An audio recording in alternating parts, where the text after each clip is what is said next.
That a small plane has gone down in the Potomac River near Reagan National Airport in D.C. Details are still limited this hour, but reports are there are a number of casualties. We believe there are 60 passengers on plane. Fire and rescue teams are on the scene along with divers. Recovery efforts are underway. Joining us now on the phone is our aviation expert, Steve Ganyard. Steve, what more can you tell us? Byron, anybody that's been to Washington, D.C. understands that helicopters are flying around the Capitol all the time. If you've ever flown into Reagan Airport, you know as you come down the river that helicopters are flying underneath those aircraft as they're landing. So lots of helicopters in D.C., but the helicopters are supposed to stay away from the landing patterns of the commercial jets, the commercial aircraft at Reagan National. So why there was a helicopter anywhere near where a regional jet was coming in for a landing is a mystery. The problem with this time of year is obviously the water is quite cold. There is ice on the Potomac most of the way up towards the Key Bridge. And so getting anybody that is still alive out of the water quickly is going to be the real key for the fire department here. But Byron, I'll tell you, some of the video that we've seen is quite disturbing, and it does appear that there was a flash, which means that this is probably going to be a very significant and very serious mishap. Steve, thank you. Stay on the line with us, please. We'll go to Catherine Falders, our ABC News senior investigative correspondent in Washington. Catherine, what more can you tell us?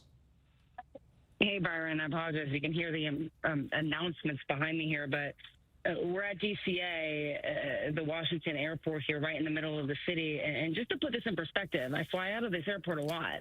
They changed the setup of it recently. You used to be able to get closer to the water where a lot of the activity is going on. But when you walk right into this airport, you drive through the city of Washington, D.C.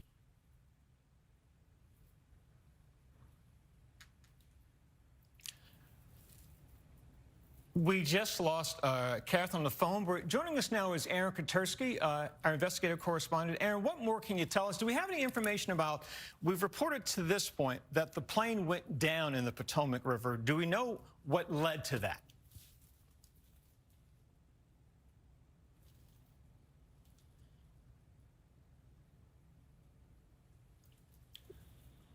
All right, let's go back to Steve Ganyard. Steve, if you're still with us, what more do we know about this incident? As I said, we reported from the beginnings that a plane went down. We believe a commuter plane went down in the Potomac River. I heard you.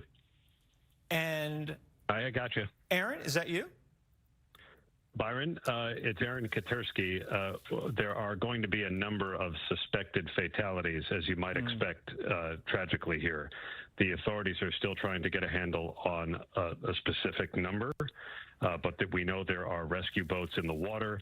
Authorities are doing all they can, but there are going to be, we're told from a number of sources, a number of fatalities after this apparent collision between the regional jet inbound to Washington from Wichita that collided with a Sikorsky H-60 helicopter. That's a military helicopter. It could well be. I don't have specifics more than the FAA has put out, but we know that the small plane was on approach into Reagan National when this collision occurred, and now the FAA is investigating. But the primary focus right now is on getting into the water and seeing who there is to save, and sadly pulling bodies out of the water. Thank you, Aaron Katersky. Aaron, stay with me. The White House now has just confirmed that a military jet crashed into the commuter plane. According to the White House, it was a military jet that crashed into the commuter plane that went down into the Potomac River. Aaron, is there any expectation? I know there's certainly hope. Is there reasonable expectation there will be survivors from this, or do you have any indication about that? As you said, and as Steve Ganyard also pointed out, it's almost certainly there will be fatalities, but is there any expectation that there will be survivors as well? Byron, I think it's just too early to say. I spoke with somebody a moment ago from DC Metro Police who said they were still trying to get a handle on the situation as it is. I think it's far too early to say, but you can only hope. And we know that there are teams that are in the river already working as furiously as they can. Hope and prayer are powerful things. Steve Ganyard, if you're still with us, what more can you add to this? I mean, it seems all of us, we've traveled in and out of D.C., and yes, there's lots of traffic, but that area traditionally has always been very buttoned down in this regard.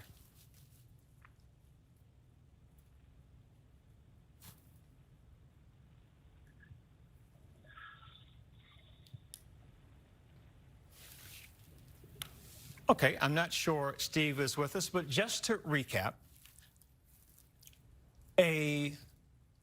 according to the White House, a military plane crashed into a commuter jet near Reagan National Airport in Washington, D.C. That commuter plane went down into the Potomac River. At this hour, rescue teams, firefighters, divers are in the Potomac seeking to recover what they can. The expectation is there will be casualties. We're going to return now to regular programming. We'll have a complete wrap-up later on Nightline. You can get the latest anytime on abcnews.com and on the radio, 24 hours digital channel as well. I'm Byron Pitts in New York. This has been a special report from ABC News.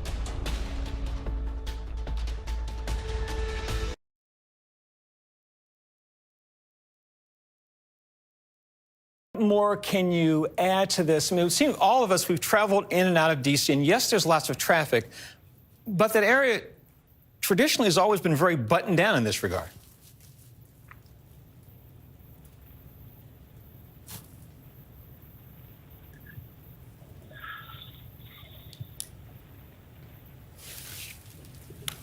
Okay, I'm not sure Steve is with us, but just to recap, according to the White House, a military plane crashed into a commuter jet near Reagan National Airport in Washington, D.C. That commuter plane went down into the Potomac River. At this hour, rescue teams, firefighters, divers are in the Potomac seeking to recover what they can. The expectation is there will be casualties. We're going to return now to regular programming. We'll have a complete wrap-up later on Nightline. You can get the latest anytime on abcnews.com and on the radio, 24 hours digital channel as well. I'm Byron Pitts in New York. This has been a special report from ABC News. Tonight, breaking news, the fireworks on Capitol Hill involving Robert F. Kennedy Jr., the tough questions. Also tonight, the crash of an F-35 fighter jet, all of it on camera. Millions on alert right now for the dangerous winds here in the east, and then the winter storm moving in right behind it. First tonight, President Trump's pick for Health Secretary RFK Jr. grilled over his comments against vaccines, saying in a podcast that there is no vaccine that is safe and effective. Tonight, RFK Jr. grilled over that comment and others. I am pro-safety. Kennedy, while railing against vaccines for years, acknowledging today his own children are vaccinated. Tonight, ABC News given access to an immigration raid that began just before dawn. Our Pierre Thomas witnessing it unfold from Baltimore to Aurora, east of Denver. And tonight, the breaking headline, President Trump confirming plans now to send 30,000 undocumented migrants to Guantanamo Bay, the same base where terrorists are still being held. You remember we took you there on this broadcast. Where will the migrants be held when they arrive? Tonight, less than 48 hours after the Trump White House ordered a freeze on spending for federal aid programs, Medicaid portals suddenly not working for a time, questions over programs like Head Start and Meals on Wheels for seniors. Tonight, the White House with an about face, rescinding the freeze. Tonight, the harrowing video showing the crash of an F-35 fighter jet, the plane plunging to the ground, exploding in flames, the pilot ejecting just moments before. Martha Raddatz and what she's learned. The dangerous winds in the east, millions under alerts right now, and the winter storm right behind it. Washington, D.C., Philadelphia, New York City, all included. Lee standing by to time this out. After the Eagles win, the celebration turning tragic in Philadelphia. a fan on a light pole falling to his death. The remarkable moment tonight. Don't lose me. The body camera video showing the heroes rescuing a 100-year-old woman in the California wildfire.